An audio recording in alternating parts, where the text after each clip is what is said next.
안녕하세요. 강유정 대변인입니다. 국무회의 결과 관련해서 브리핑하겠고요. 생중계돼서 모든 내용은 다 공개가 됐지만 좀 주요 내용들 요약해서 전달드리고요. 질의응답은 국무회의 관련한 부분들은 공개 질의응답하고요. 그 외의 부분들은 비공개로 질의응답하도록 하겠습니다.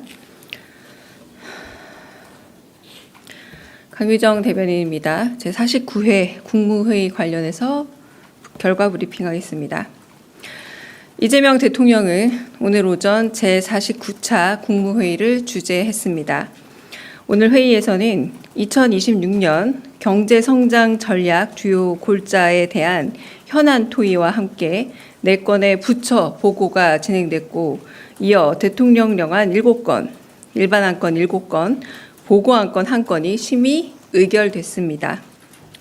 특히 대통령령안 7건 중에는 이재명 정부의 국정과제와 관련된 법령 개정 3건이 포함됐습니다.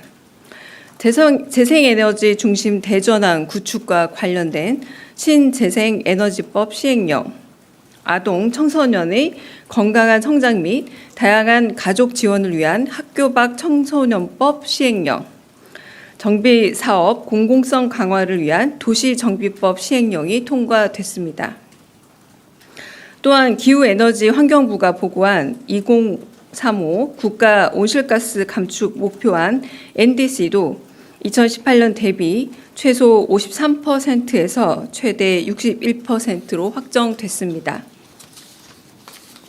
오늘 국무회의에서 김민석 국무총리는 전 부처 공직자를 대상으로 12.3 비상계엄 등 내란에 협조한 이들을 조사해 인사조치의 근거를 확보하고 헌법 수호 의지를 바로 세울 헌법 존중 정부 혁신 TF 설치를 전격 제안했습니다.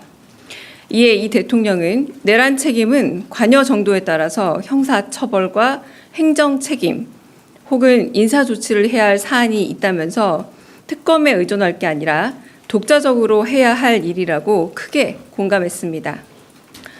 경제부총리가 보고한 2026년 경제성장 전략 주요 골자에 대해 이 대통령은 중요한 건 결국 민생이고 민생의 핵심은 먹고 사는 문제라면서 경제 회복에 총력을 다해야 한다 강조했습니다. 특히 식품 관련 물가 안정이 정말 중요하다면서 대기업들이 독과점적인 지위로 물가를 올리고 서민들의 부담을 가중시키는 행위를 철저하게 관리하고 통제해달라 당부했습니다. 또한 중소기업을 상대로 한 기술 탈취처럼 힘없는 사람들을 쥐어짜서 부당이익을 취하는 행위도 철저히 막아달라 강조했습니다. 국내 주식 장기 투자 촉진과 관련해서는 경영권 확보를 위해 주식을 장기 보유하는 대주주가 아닌 일반 투자자들이 실제 혜택을 볼 수 있게 세부적인 계획을 잘 만들어야 한다고 언급했습니다. 법무부가 마련한 혐오 발언에 대한 대응 방안과 관련해 이 대통령은 사실 적시 명예훼손의 폐지도 함께 검토해달라 지시했습니다. 또한 혐오 현수막을 달기 위해 정당법을 악용하는 사례까지 등장한다면서 정당법 개정 필요성과 함께 온라인상의 혐오 게시물을 방치하는 플랫폼 사업자에 대한 과징금도 검토해달라 당부했습니다.